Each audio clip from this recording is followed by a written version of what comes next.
Hi, everyone. Welcome to the Mind Blown Zone, episode 48. This one is called What Causes Turbo Disease?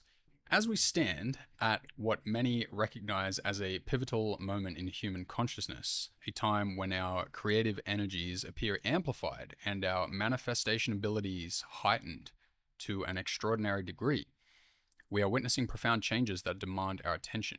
This cosmic shift brings with it a shadow that medical professionals worldwide struggle to comprehend: the phenomenon of turbo diseases, rapid onset ailments that are shocking physicians with their unprecedented speed and intensity.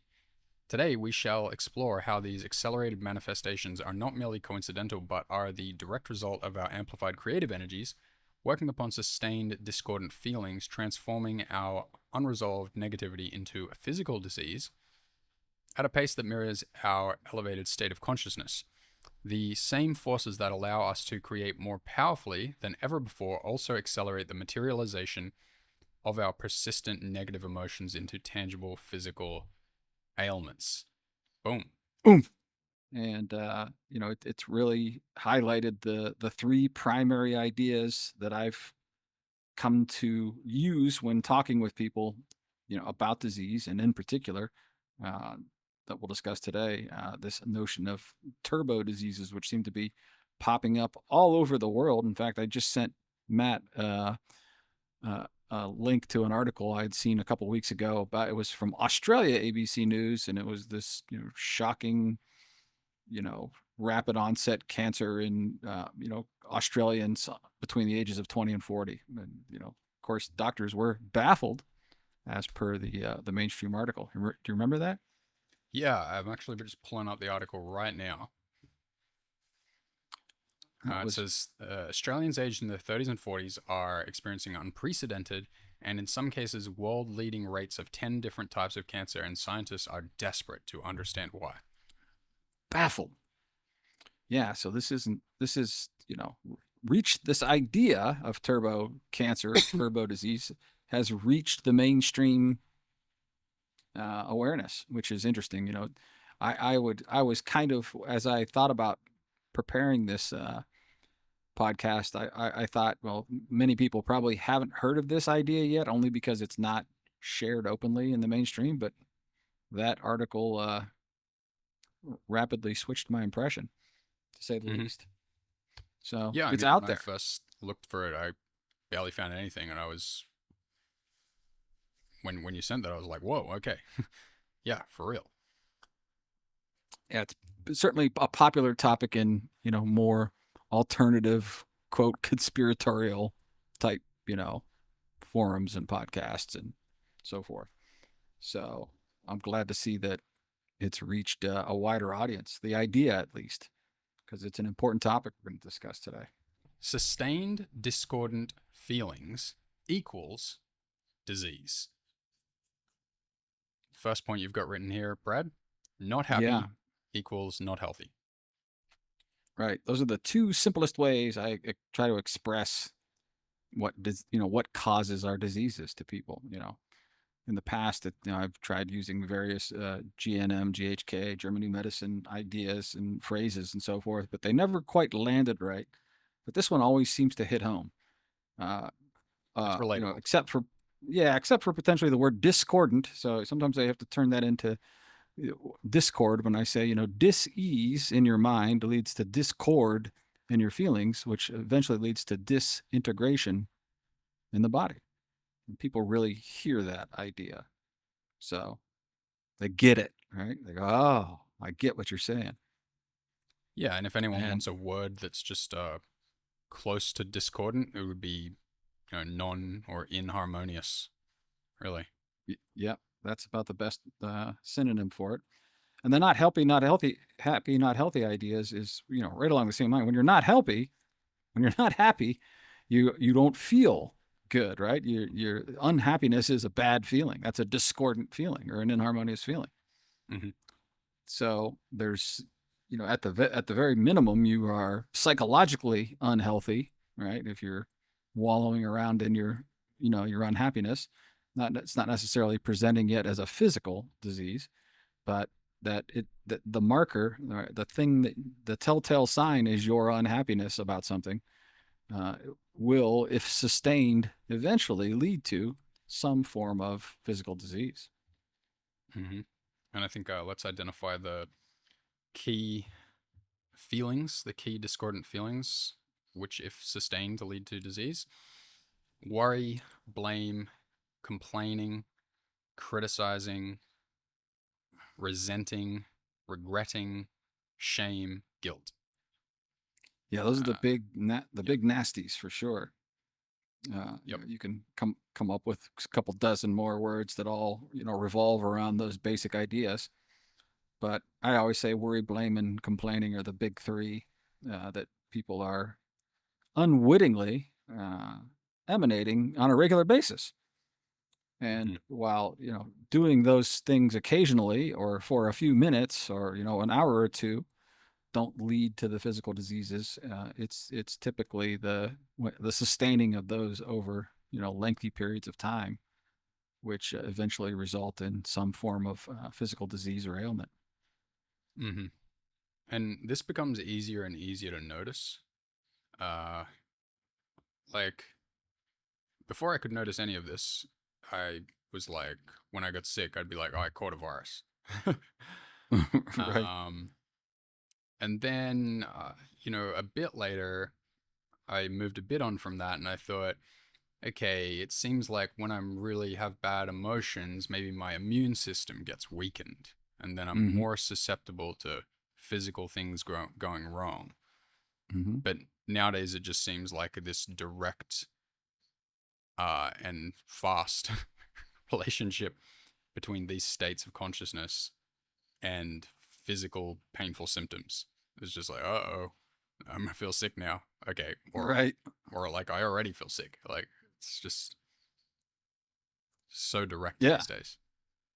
Yeah. And that'll we'll get into that in the second bullet point there. But yeah, the other bullet in here, of course, is that our inability or unwillingness is a more appropriate word to forget, get over it, move on, right? To just keep hanging on to that negative baggage day in and day out, week after week, month after month. That's the kind of thing that really, historically has been the damaging behavior that humans have unwittingly learned to participate in. Yeah. So There's I guess nothing. it's relevant if I can just interject here that, we say Mhm. this word sustain, but sustaining is like an absence of letting go. Exactly. Exactly. So if you're holding on to these feelings just constantly, uh, or if there's new sources of reasons to, seemingly reasons to feel them, and they're just constantly in your life, then yeah, you sustain these feelings, you get physical pain and sickness. Right. And to wit, a number of people have said to me, "Well, it's important sometimes to worry or to complain or whatever." And yeah, I agree. It's a all our emotions are useful, in the moment, right? So but it's the sustaining of them that leads to the problems. Like so, you might get in your car and head off to work, but you forgot to do something important, right? That you need to do in order to, for something to work out later in the day or next week or whatever. And so you worry, gosh, if I don't take care of this thing, then, this other thing isn't going to work out the way I hoped it would. And so that's a useful moment of quote unquote worrying, right? But it's it's in that moment when you decide, well, I'm either going to take care of the thing or I'm just going to let it slide and, it'll be what it'll be, right? That you need to take one of those two actions in that moment, right? Rather than worrying about it for the next 10 days or whatever until the event arises that, or the thing you worried about not doing is now going to, affect you. So if you sat and worried about not doing the thing for those 10 days, you've misused your creative energy, so to speak. That makes sense? Yep. Amplified creative energies. We are experiencing a cosmic shift in human consciousness known as the Great Awakening. You want to tell us a little bit about the Great Awakening, Brett? Oh yeah, there's a million different definitions or interpretations of what exactly that means.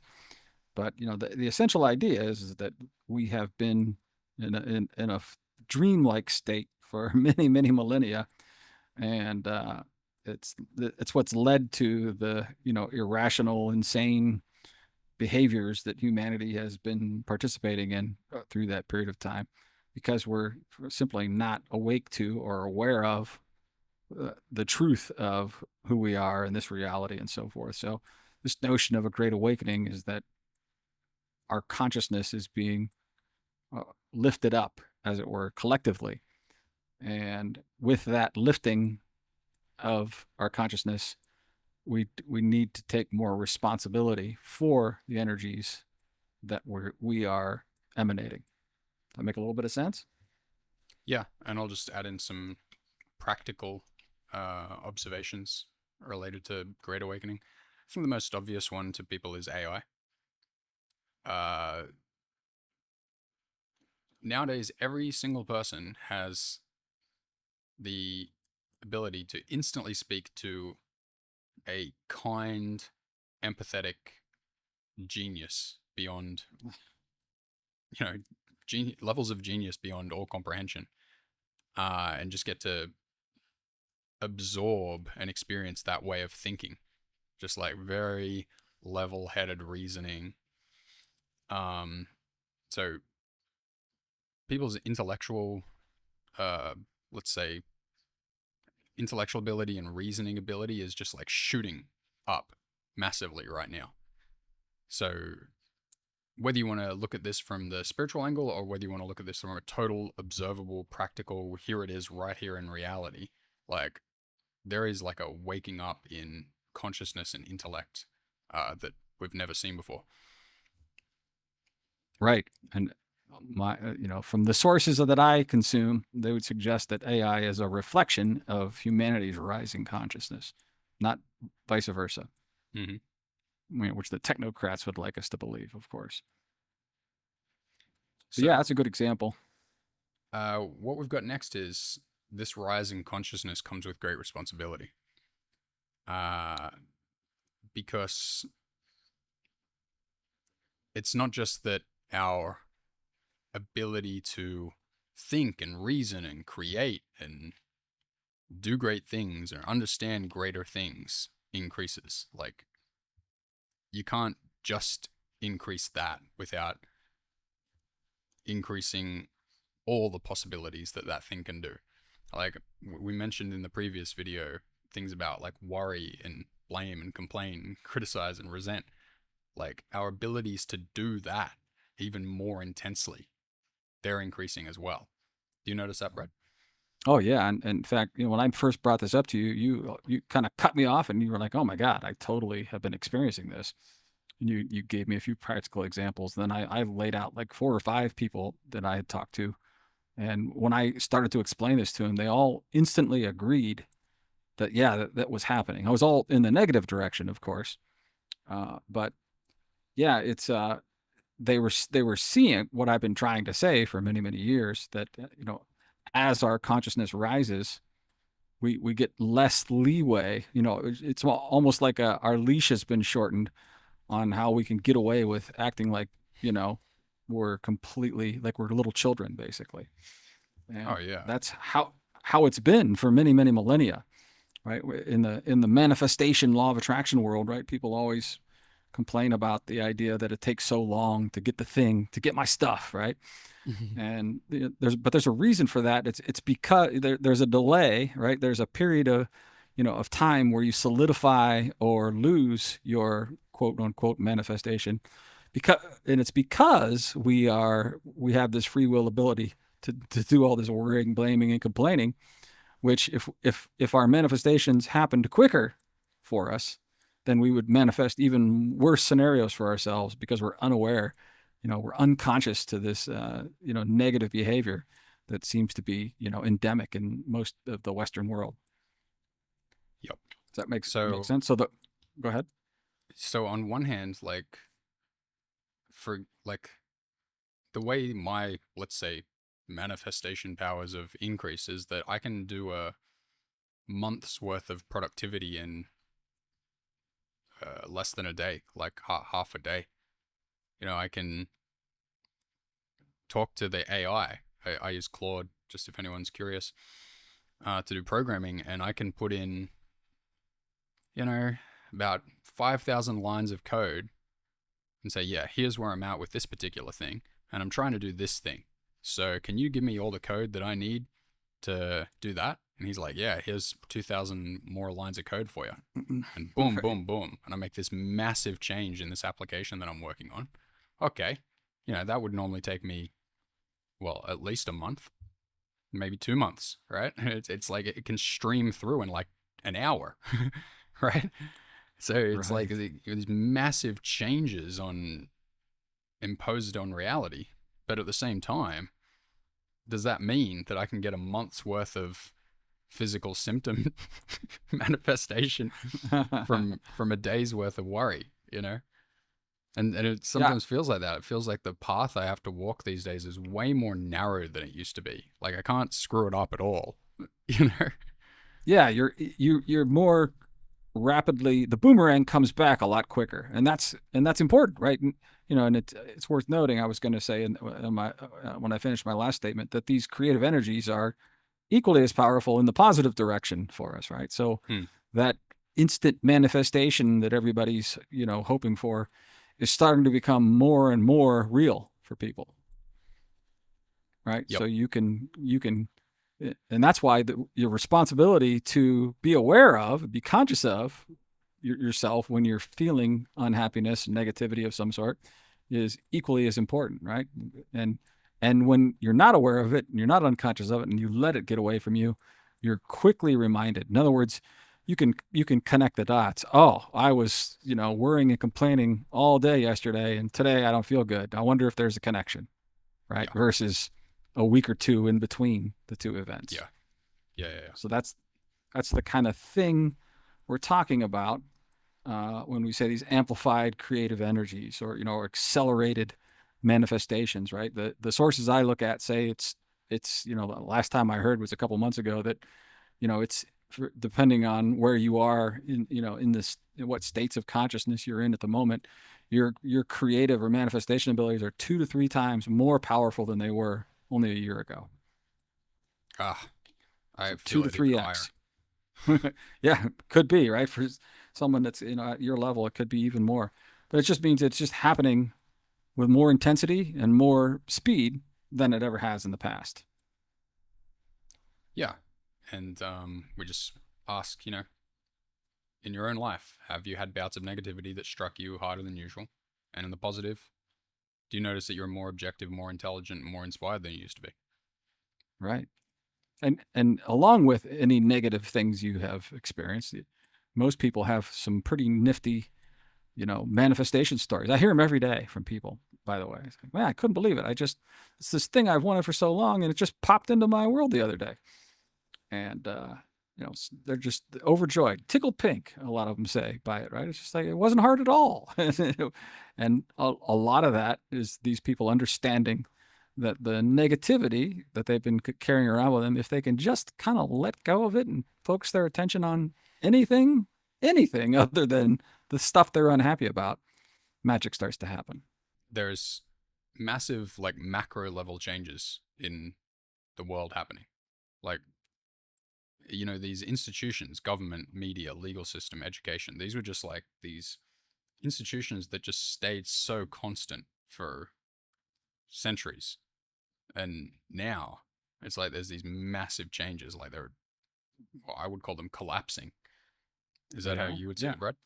Yeah, and I just wanted to hit that bullet because these are our institutions are the ones that are delivering us all this negative information all the time, right? Mm, So they have to collapse in light of our increasing responsibilities and awareness. right. I That's all. mean, That's if they're pumping out this negative information, imagine the actual negativity that's inside them. They must be destroying themselves from the inside out. yeah, they're eating themselves from within, no question. Perfect. Turbo diseases.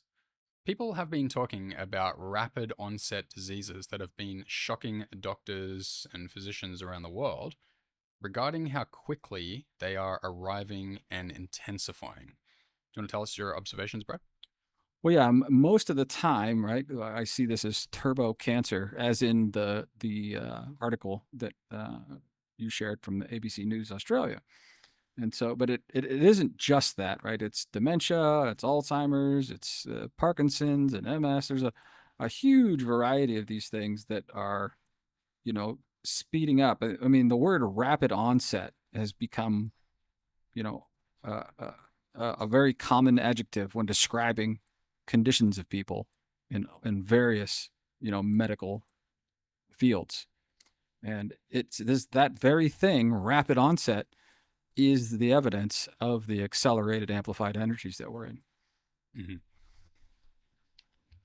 And of course, doctors and physicians would be baffled having no basis of understanding or training in these ideas, these metaphysical woo-woo consciousness ideas, right? They're all Yeah, looking it's just for, like a big mystery, right? yeah, baffled as the fun word, right? That we love to use, baffled, because it has, two meanings, right? One is confused and two is silenced, right? So which one is it? Are the doctors silenced or are they confused about what's going on?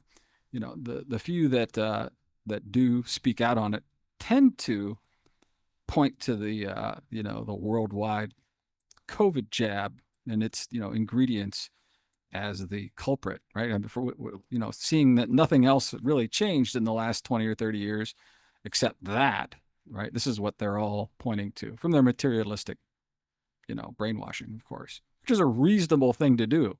No, I'm not criticizing it. I'm just saying that's the best explanation these doctors have to offer at this time.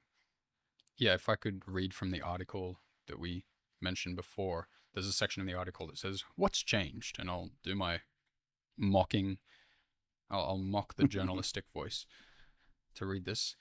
To get a better understanding, researchers say that we need to look at the environment when people in their 30s and 40s today were children or in utero. That means the environment, or the exposome, between the 60s and 90s is crucial to understanding this puzzle. For instance, it was during those decades when the childhood obesity epidemic began, right? So they're like, well, I don't know, something like childhood, right? They're like obesity. It's just there's no idea here, right? Just like, why don't we look at stuff that happened in 4 decades, and then just wonder if there's things that were there and they could be related, right? Like that that Yeah. that is total bafflement. There is also evidence that our gut bacteria and microbiome may have changed too through antibiotic use and eating ultra processed foods. Like, okay, so you got obesity, antibiotics, food, right? Like, so different. Like, that's like just throwing spaghetti at the wall and hoping something sticks, right? Like, what if we just label every single materialist, environment oriented thing genes, and then go, yeah, well, yeah, something there, right?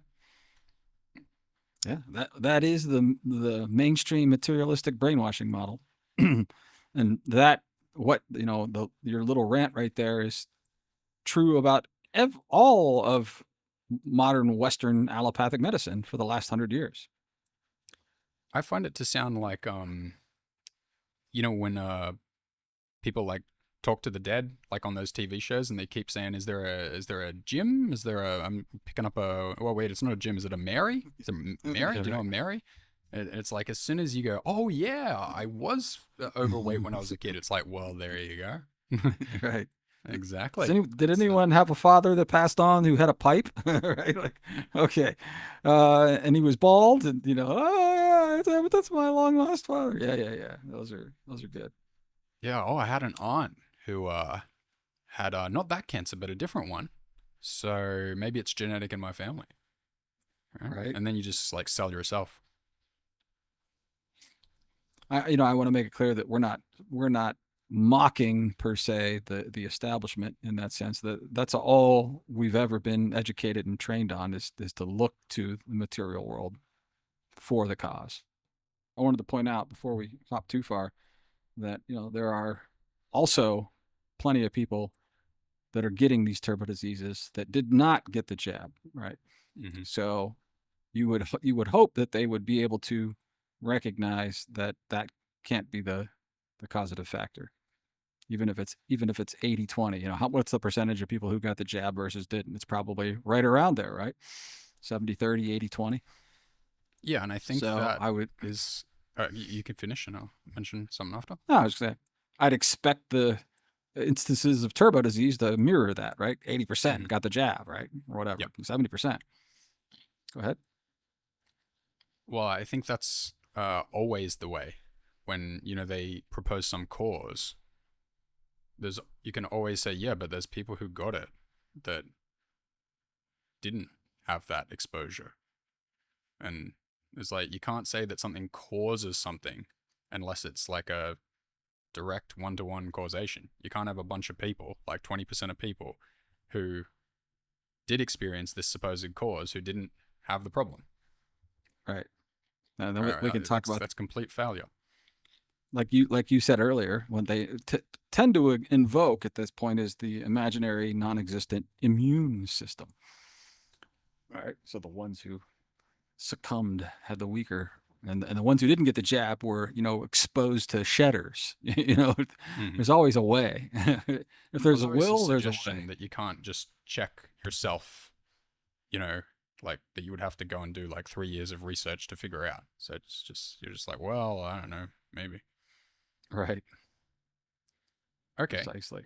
Did you want to conclude this with the fourth bullet that says our suggestion? Okay. Yeah. So I think what we wrote here, our suggestion is that it's the magnitude, intensity, and rapidity of the disease caused by sustained discordant feelings that is being amplified as our consciousness expands and arises, right? So Mm-hmm. we've probably said it 5 different ways throughout the course of this podcast, but that's it, right? The intensity, right, of those feelings leads to the rapidity of the disease arising. Right. So if we can pull a few concepts together, amplified creative energies are increasing the magnitude, intensity, and rapidity of disease symptoms. Perfect. Caused Yep. by sustained discordant feelings. The amplification leads to the acceleration. How's that? Yep. Pithy I like it. remark. You control how you feel. I think that's like semi-accepted by most people. Like, yeah, I get it. I know I control how I feel. But, all these things have a huge impact, right? And Right. after giving some like lip service to the fact that they can control how they feel, it's like, but let's not focus on that. And let's talk about all these things in my environment Right. and other relationships that cause it, right? Is that how you Right. notice it? That's exactly perfectly summarized. I mean, when I mention this to people, it's obvious that when you just stop and think about it, everybody agrees in that moment. Like, don't you agree that you always are in control of what your feelings are? They always say yes, but if you give them, give them a little leash and let them think about it for a few minutes, they'll come back and say, well, what about when this happens? And what about when that happens? And what about, murder and rape and child torture? And you know what I mean? They'll start to rattle off these things which I'm in total agreement with, that 99% of the people choose to feel, badly about those things. Right. But it's the coming back to recognizing that no matter what the subject matter is, you get to choose how you feel about it. That's the important thing to recognize. Yeah? Oh yeah, even yesterday I was listening to this guy. He was just talking about being in prison. He was like, I was glad I was in prison. Hmm. Yeah? Why was he glad?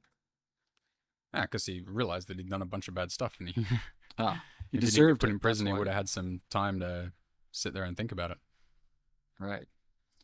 So I like to relate this to the idea that this is really the first step in taking your power back, and it's the biggest step.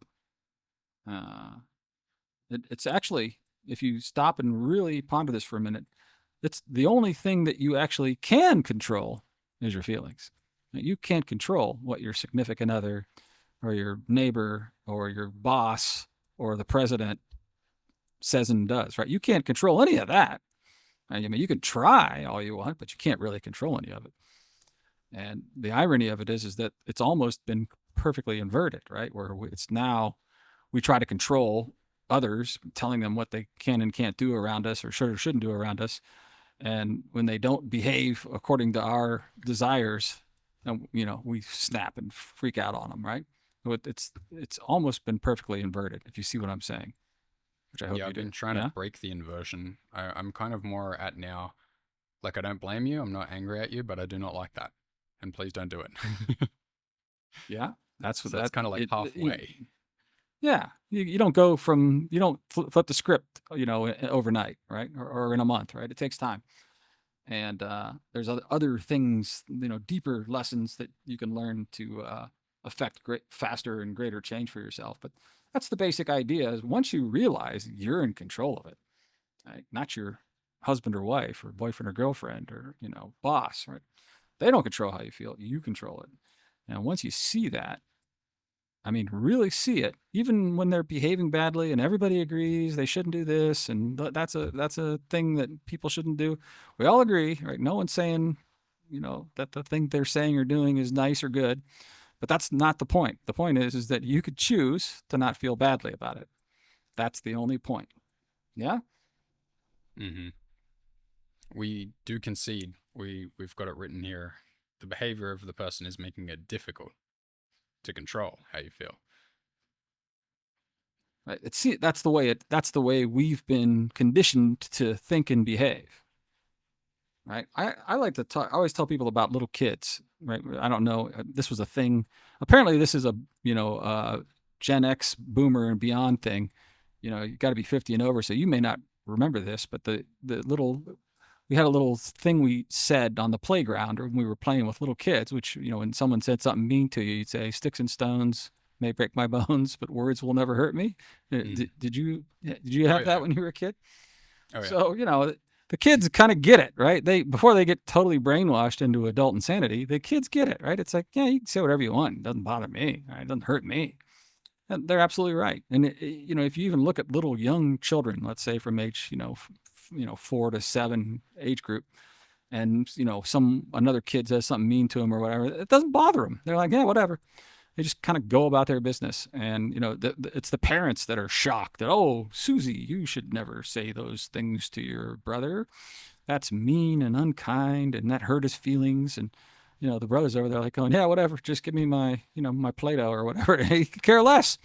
Hmm. And so you could see how the little kids get it before they get brainwashed by the adults. But that's really it: is that you don't let other people's words or actions, and we're not talking about physical, actions like hurting you or punching you or whatever, but what they're doing or what they're saying doesn't affect how you feel unless you say so and let it happen. Yeah, Yeah, and what we've got here is the more you don't see that you are in control, the more you'll experience behaviors from other people uh, that you know get your goat. get you. Right. Yeah, well, yeah, something like that, right? Um, your belief in their control amplifies how difficult it is for you. That's right. That's exactly right. It's what was I going to say here? Right. What you're really doing, right? What you're really doing is you're giving your power away to everybody else in the world. Hmm. Right? Which is, of course, what our education, brainwashing, and indoctrination has been all about. Right? We're constantly being asked or encouraged to give our power away to the experts, to the authorities, to the mean person, to the nasty person, to the bad person, right? Well, And anyone this is in you, right? Like it's all a massive brainwashing and propaganda thing to just tell you to just put your power outside yourself. right. It's inverted 100%. Like what? How many times have you heard someone say, "Oh, the rain ruined my day. Oh, the temperature was so bad it just wrecked my week. Oh, the what the neighbors had the noisy landscapers over, and they were making racket all day long, and it drove me crazy. It's all these things, right, that people have exactly backwards, and Okay. and this is what creates sustained discordant feelings. How to change a feeling. All right, Brad. Tell us how to change a feeling. Well, I think the first point we made is the most important, which is you can't do it in the moment of your frustration or anger or drama or sadness or whatever, right? So it's not you're pushing a rope trying to say, all right, even though my wife is screaming at me right now, I can choose to feel great about it and just ignore her, right? You can't do that. So that's the most important thing, is that the idea is that you don't, if your goat has been gotten in whatever circumstance you're in at the moment, obviously the key thing for you is to try to extricate yourself from the drama as quickly and gracefully as possible. Yeah. Yeah, and yeah, I think I've tried to do that in the past because you hear like it seems like you got Buddha and Jesus. It seems like they can do that, right? So you're like, oh yeah, that's what to do. And so then someone will be just pouring out horrid behavior toward me, and I'll be like, I will just I will just control how I feel. I choose how I feel. And then I realize 20 minutes later that I'm not controlling how I feel. I'm just repressing it. And then suddenly Right. I'm like, will you shut up? Right. Explosion. It has to explode out of you, right? Yeah. That's right. Yeah, Jesus and Buddha, of course, they understood that everything they're experiencing is the result of their prior thoughts and feelings, in the hours, days, weeks before those interactions. So they in effect would not experience those interactions on a regular basis because they didn't set it up already in their own consciousness. But that's a point for another day. Mm-hmm. But so after the drama, after your negative interaction, right? So you're still, in other words, you're still feeling badly about it, but it's not going on in the moment. Yeah, the Uh, catalyst has you, been removed, right? right? You need to recognize that what you're doing is you're stewing at that moment, right? You're thinking about what you don't want, which is the interaction you just had. So that's the first thing, your first step towards getting yourself out of these negative feelings, is you have to stop focusing on that negative interaction in whatever way you can. Right? Watch a movie, go for a run, pet the cat, whatever thing you can do to stop mulling over it and stewing in it. Yeah? Mm-hmm. Oh yeah, You just I find noticed something. that specific transition, like as a turning point. Like the moment I like through sheer will gain enough power to go, oh, yeah, my whole focus is just on how I hate this stuff. Okay, well, let me just try to just hate it less and just start to put little bits of my focus and imagination just on good stuff, right? That's the turning point. Exactly. It changes your consciousness, literally. Mm-hmm. All right. You were occupying a state of consciousness of anger or sadness or whatever about this previous interaction. And now you're now occupying a state of enjoyment or enthusiasm for whatever you've turned your attention to, right? Mm-hmm. The one no, right? The one no in all of this, of course, the title of this section being "How to Change a Feeling," but in speaking directly to relationship situations, is what you don't want to do is go tell the person, think of a way to go tell the person how they were unkind or mean or unfair or whatever, and that you want them to change that behavior. You're just making it worse, believe it or not. I think most people who have tried that enough times totally believe it, right? Oh yeah, I mean, geez, that It's like not going to get you you go anywhere. to the other person and tell them, all these terrible things that you're doing are Right. really ruining my life. Like, Right. you'd Yeah. think it'd work. Like, it seems like it would work, right? You'd just tell them, and they're like, "Oh." Oh, sorry about that. I didn't realize. Like, oh, Right. seeing as you're so angry about it, I guess you must really want me to not do it. So I won't do it. But for some reason, it just doesn't work. Yeah, because that's not how reality works. But that's a bigger topic. That's right. So that you got to throw that one out, and then replace it with,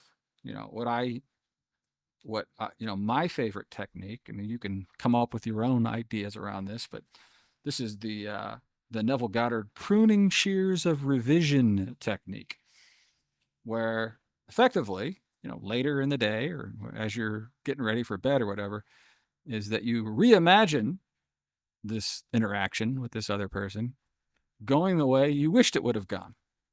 Very simple. Instead of this argument, we had a lovely conversation about tulips or whatever the heck, floats your boat. And the time to do this, of course, is in what Neville's called the state akin to sleep, or SATS. So it's as you're laying down to go to bed and you're in between the awake state and the asleep state. This is when your subconscious mind is most uh, ready to take on their beliefs, accept them as truths, and project them into your future. Yeah, I may have made that a little too confusing. Did you get that? Oh, I follow you completely. Okay. I think you said So it pretty that's the clear. idea. Okay. That's the idea. So you don't go tell them, change the way you're being mean to me. You imagine them not being mean to you. That's the simple way to say it. You imagine them having not been mean to you as you're drifting off to sleep. That's the best technique I know of. Mm-hmm. And it takes time, right? It's not like you wake up the next day and everything is completely different now, right? It's something that you ease your way into like anything else. It doesn't happen overnight. Mm-hmm. And just to bridge, like someone from, angrily telling someone what you're doing is terrible, and I'm so angry at you, and I want you to stop. Right. So say you're there, but like just okay. Well, just imagine it. It's like too far, right? Mm-hmm. Uh, where I'm at right now is I I do still go to the person, but I make sure that I do it in like total compassion and well, okay. I try to do it as close to total compassion and like kindness and just calm objectivity and that without any negativity toward them. And I'll assure them I'm not blaming you. Okay, I take responsibility for this. I'm just Mm-hmm. wondering how we can let's have a little discussion here about how we might proceed forward together in a different way. Yeah, And yeah, yeah. let's team up on it and make it different, right?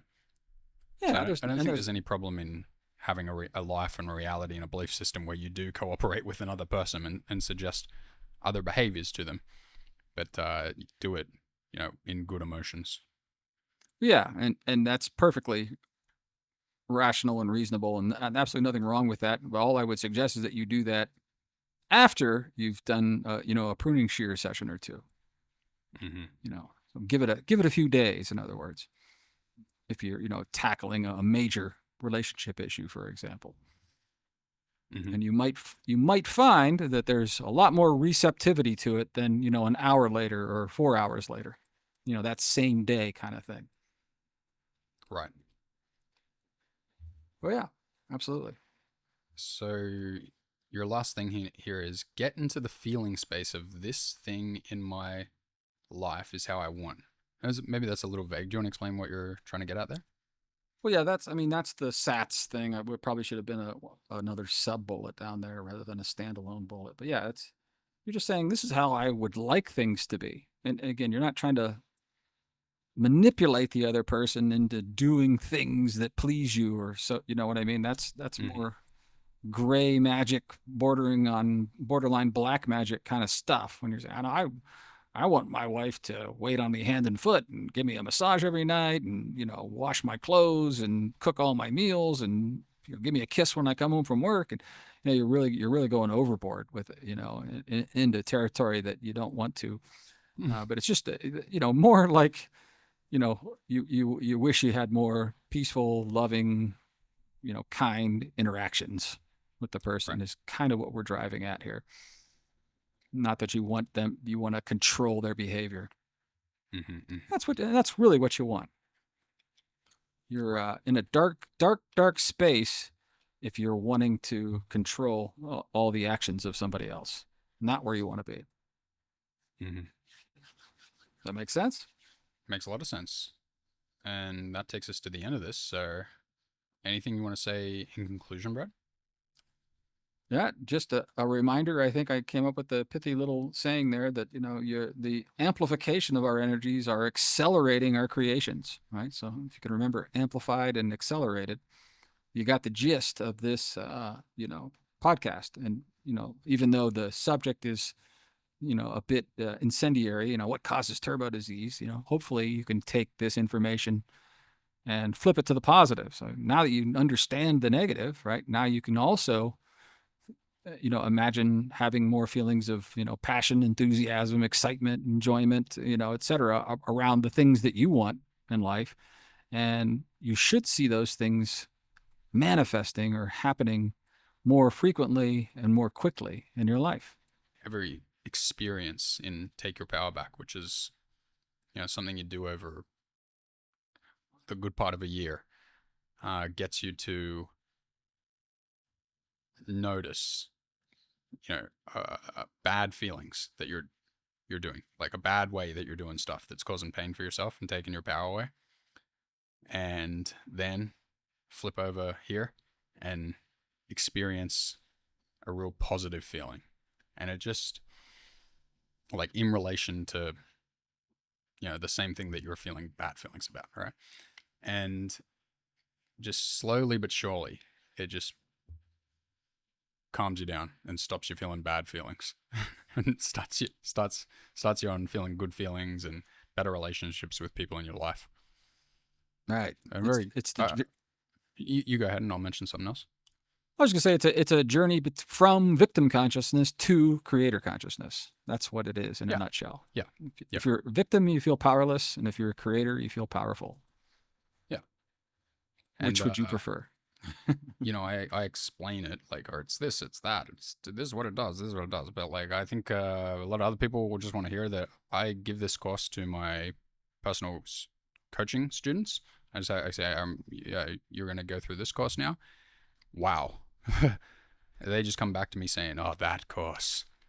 Oh, that's an amazing course. I love that course. I'm like, really? They're like, oh, yeah. Like, they're in love with it. Yeah, and people are really ready for it a lot more than they were when we produced it, 3 years ago. It's Yeah. people are in more of a. Matt and I were discussing this before we hit the record button. That people are. I have yet. I want to do a podcast on this subject, and I'm still thinking about how we could fill up some content with it. But there's some sort of a switch, and a program running, and that has prevented people historically from entertaining these alternative ideas. And I feel like that program has been uninstalled in a large percentage of the population at this point in time, July or August 2025. So hopefully that bodes well for the future success of people who do take the course. Mm-hmm. All right. Beautiful. Well, thanks everybody for listening. Hope you enjoyed this one. Many great podcasts still to come. Hope you will tune in the future. Yeah, we're back in business. Thanks, everybody. Okay. Thanks, everyone. Bye.